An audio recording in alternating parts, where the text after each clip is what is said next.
Hey, we have a little buddy joining us this morning. Look at that. Oh, that's one of those ghost crabs or sand crabs. Oh, there he went. Those things are cool.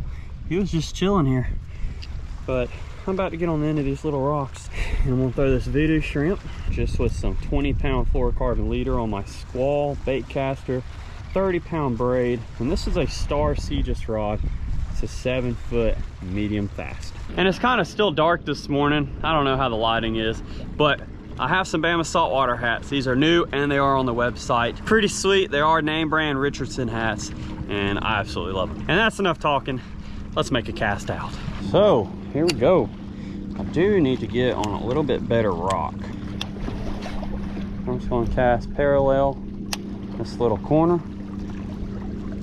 Let that Vudu shrimp fall. Go down to the bottom, hop it back to me, reel in that slack, and hop it back to me again. Really easy bait to work, and that's what I like. Oh, something I already tried nibbling on it this morning. We don't need a nibble though, we need a bite. Oh, there's a good bite. That's a fish already. Oh, dang. He didn't have it completely in his mouth. At least we know they're here. There it is. Oh, that's a rock. Got it out. A lot of times if you get hung up, don't start just, oh my gosh. What the heck? There's one. What are you? Oh, flounder. Flounder this morning. Yes.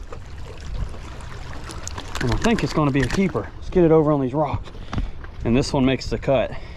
Choke that shrimp. Look at that.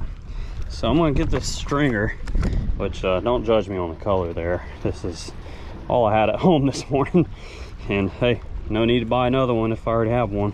But I'm gonna put him on the stringer and see if we can load up pretty much my second cast and already have something to take home and eat. Those flounder are aggressive. They'll come back and hit it. And he did. I missed the first bite. Hands are all slimy. I threw back out and he came back and crushed it. See if we can find one a little bigger. Oh, there's one. Gotcha. Gotcha. Come on. That's another one. Man, they're stacked up. Oh, that's a little bit bigger too. Yes. Yes. Okay, solid. Look at that. Aggressive fish. These things are hungry. Pop that Vudu out. Look at that pattern of these fish. Beauty is in the eye of the beholder, but I think these are beautiful. I like a lot of fish in their own way. So they do have some real serious teeth, so you don't want to stick your finger in there. These are a predator all the way. They sit down on the bottom and wait for an easy target to come by. They come up, eat it, and go back down again. That's a good one. That's fun. Already 2 flounder on that stringer. Now in the state of Alabama, the flounder minimum size has to be 14 inches long. And then you're allowed 5 per person. And then in the month of November, you're not allowed to keep one at all, the entire month of November. Because they head offshore in the winter, and so it allows the big females and spawners to get out there without getting killed. But these are nice little schooly fish. Let's try to get some more. So here we go. Man, there's like 100 mullet over there. I wish I had brought my net. I absolutely love eating mullet. Fresh mullet from the bay and flounder are some of the best eating fish in my opinion, that you can catch pretty local without having to go far.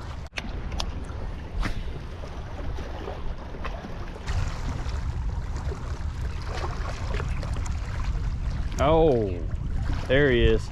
He just thumped it again. And he's munching on it. And I got the hook set.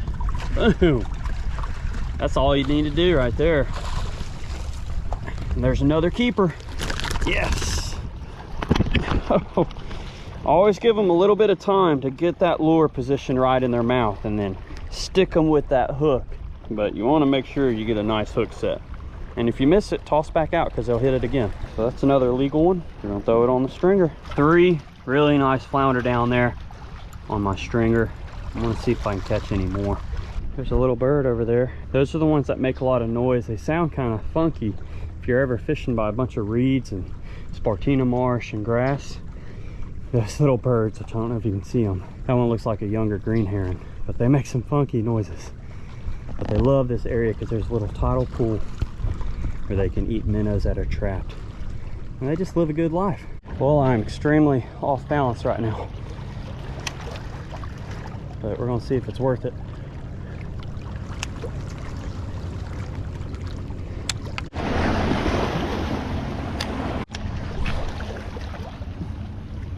A whole flock of pelicans coming by. There you go.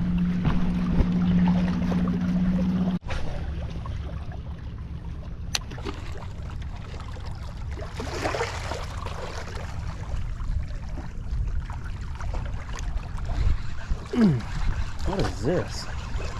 Is it a fish? I guess it is. Yeah, it's a fish. It's fighting back. It's a flounder. There we go. You know what? I don't know if this one's going to be long enough. He's not going to be long enough, so it's your lucky day. I love on these smaller ones, that little mohawk they have on their dorsal fin. That is neat. But nice specimen of a southern flounder, and you get to go back. Oh, swim the other way. All right. I didn't even realize I had one on, but he liked that shrimp because he was coming after it. Oh, there's another one sitting over there.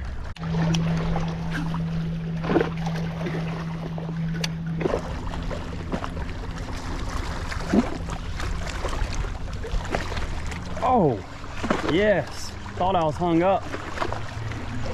Okay. What are you? Oh, nice pigfish. That's cool. Just to change it up a little bit. This is a grunt or a pigfish. You can hear why they call them that. But I think these are amazing little critters. The colors on them are gorgeous. They are edible. There's no regulations on them. But he's going to go back. There you go. Those are found pretty much everywhere there's some sort of structure. Pigfish, pinfish, mangroves. When the water's not freezing, they are going to be around structure.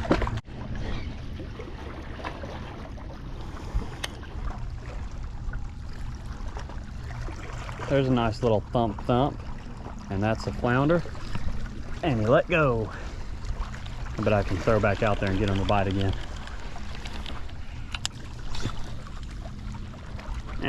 Close enough. There he is, come on.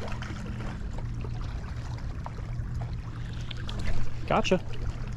Oh, that's a sheep's head? That's a sheep's head. Hey, yes it is. 100% that's a sheep's head on the Vudu. That's pretty crazy. And people say you can't catch them on artificial. Well, I just did. That's a pretty nice sheep's head. Okay. I'm actually surprised about that. Wow. You know, I don't catch them much on artificial. I'm keeping this one. See, I tell a lot of people this is you can catch them on artificial, it just gets difficult.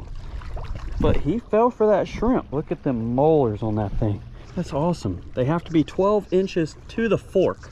That means to the middle of their tail in the state of Alabama. This one's more than legal.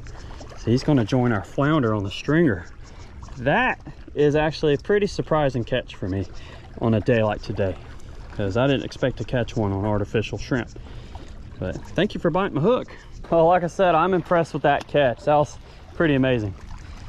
Because it's not impossible to catch them on artificial, but it doesn't happen very often for me. But you really never know what you're going to catch when you're fishing around rocks and saltwater. You never know, and that's what makes it fun.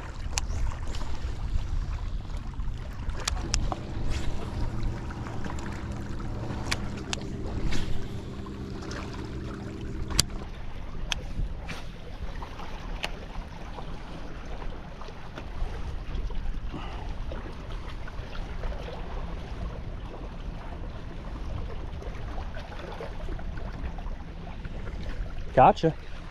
I knew he'd come back for it. Or I throw it right on top of him.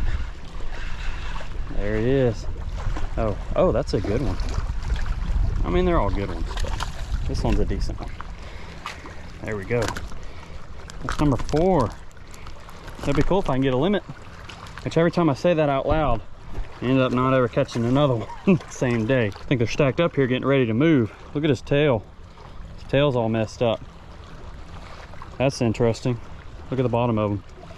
Wonder what caused that. If you have any clues or anything, go comment down below.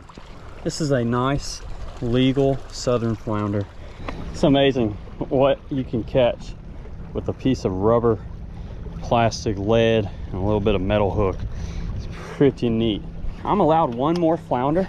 That's even if I catch another one. And then it's time for me to go home.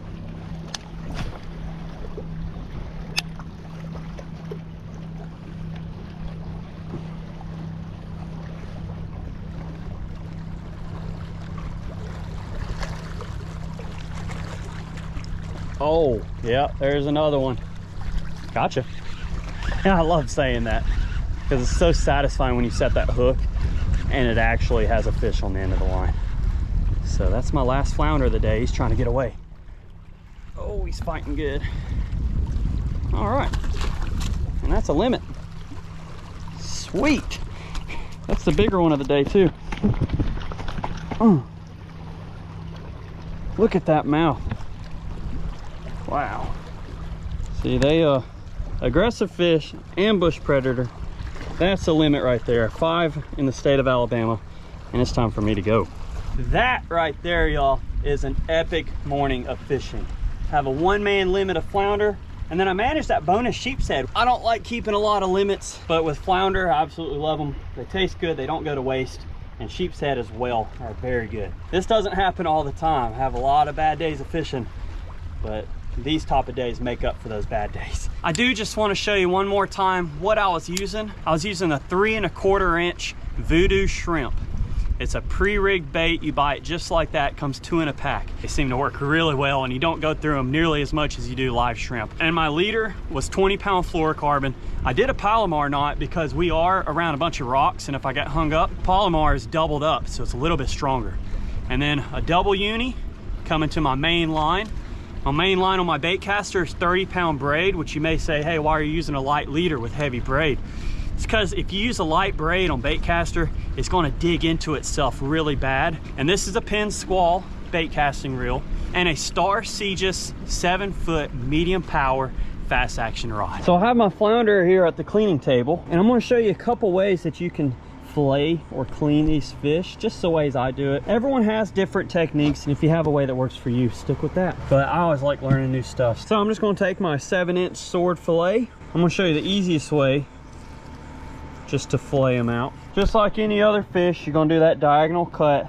Now you can feel their soft part, and that's where you know the belly is. You don't really want to cut into the guts and stuff because you'll taint your meat. So I go straight across, and I'm just doing this quick and easy. And then there's a lateral line going down. This is where their spine is. Cut right down the middle of that fish, which seems unconventional, but for flounder, this is an easy way to not miss any meat. And then start filleting it towards the outside. You don't have to be perfect, but see how that meat just comes right off that bone? Look at that. And then a lot of times I will leave the skin on, just a little flap come through. So there's a nice little bottom loin of the flounder. You can get 4 total pieces off of a flounder. You have that bottom. I'll show you this top.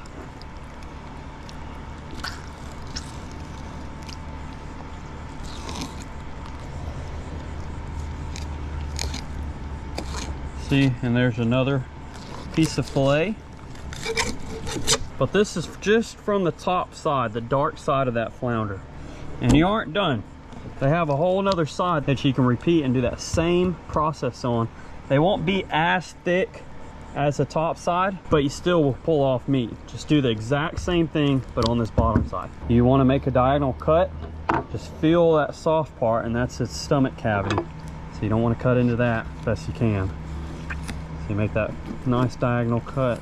And on this side, you can see their lateral line. This is how fish feel and kind of hear what's going on around them. And all fish have them. Some are more distinct than others. If you've seen a snook, they have a real dark line going across.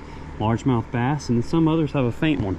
Let's see, that's their lateral line right there. Now, I say this a lot, I'm not a marine biologist or anything, just observations and readings, but I'm gonna cut right along. It kind of gives you a guideline to cut down, and then you can fillet it right off this side too.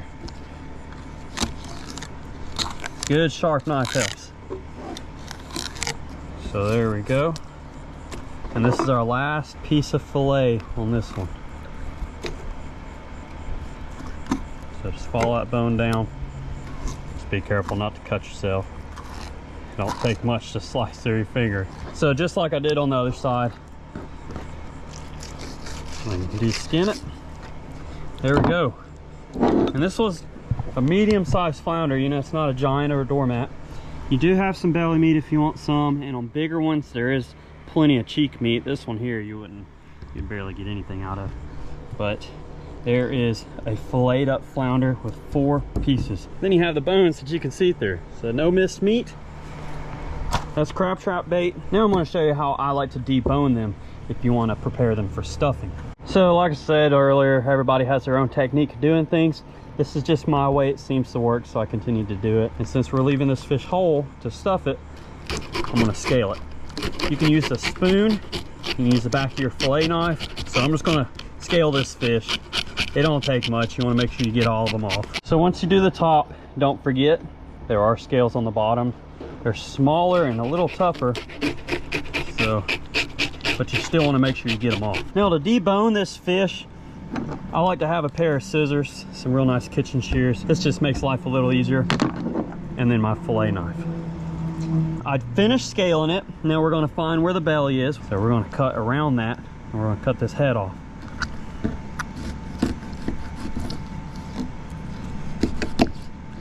Cut through that spine. And there's a really nice crab trap bait. Now if you left any remains in there, just get the rest out. So now that the head's removed, sprayed down the inside, and the scales are also removed, I'm going to repeat the process how I filleted the first one with a slight modification. But on these, do not cut all the way through. You're not going to cut these fillets off, because what we're going to do is remove that whole bone from this fish and leave the remaining meat. So once you get down kind of towards the end, you want to leave it attached.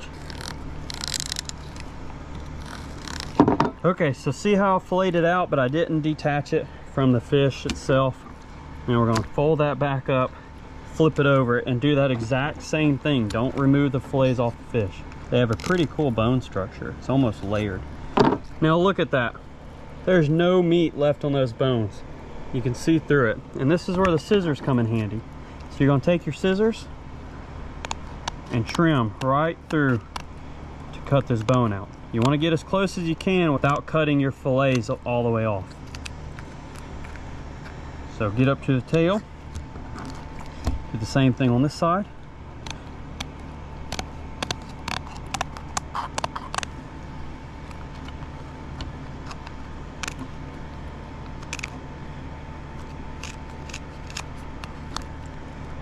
Okay, and once you get to the end, you're going to cut that bone out. And now we just deboned this flounder of its main bone structure. So there will be some small remaining bones on these edges of these fins. But if you bake it and cook it properly, but that skin and this little bone structure will peel right out, and you'll have a delicious piece of meat on your plate. This is my version of a deboned flounder. If you don't want to debone it or leave it whole, you can fillet it as well and have 4 nice fillets. Just want to show you that, keep your options open. But I think that's really cool right there. So I do appreciate you for watching. I hope you enjoyed this video and are able to take some tips and tricks back home with you. And if you have any, don't be afraid to go drop them down in the comments below. I like to hear from everyone, the good, the bad, and the ugly comments. If you enjoyed this content and you want to see more, hit that subscribe button down below. I'll see you on the next video. I want to thank the good Lord up above for everything he does for us, and we'll see you later.